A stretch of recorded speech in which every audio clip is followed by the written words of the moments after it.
Hello everyone, and welcome to the channel for pocket watch enthusiasts. Today, I'm excited to show you an IWC Caliber 57 pocket watch. What makes it truly special is its stunning black dial. Watch the video until the end to discover some interesting facts about IWC and the Caliber 57. A big thank you to all pocket watch lovers. We're almost at 1,000 subscribers. If you haven't subscribed yet, make sure to do so and help us reach our goal. Thank you all.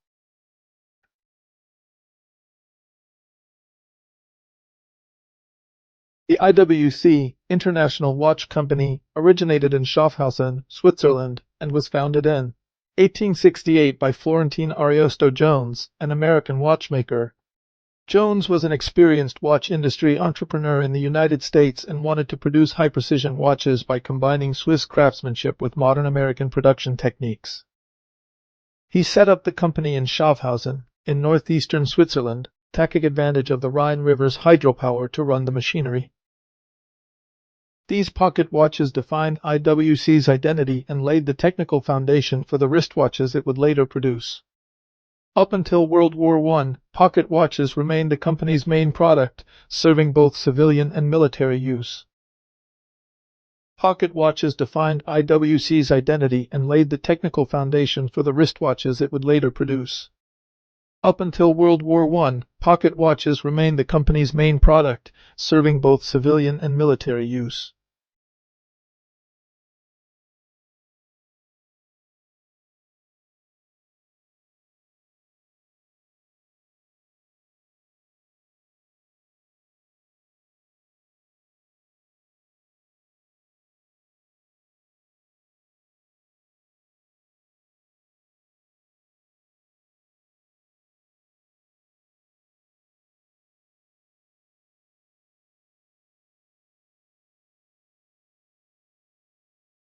The Caliber 57 was launched around 1905 to 1910 as a high-quality pocket watch movement, notable for its robustness, precision, and reliability.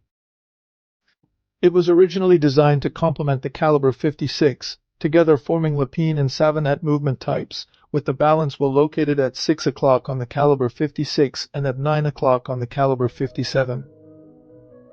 The Caliber 57 helped solidify IWC's reputation as a maker of precise and durable pocket watch movements and is today highly valued by collectors and vintage watch enthusiasts.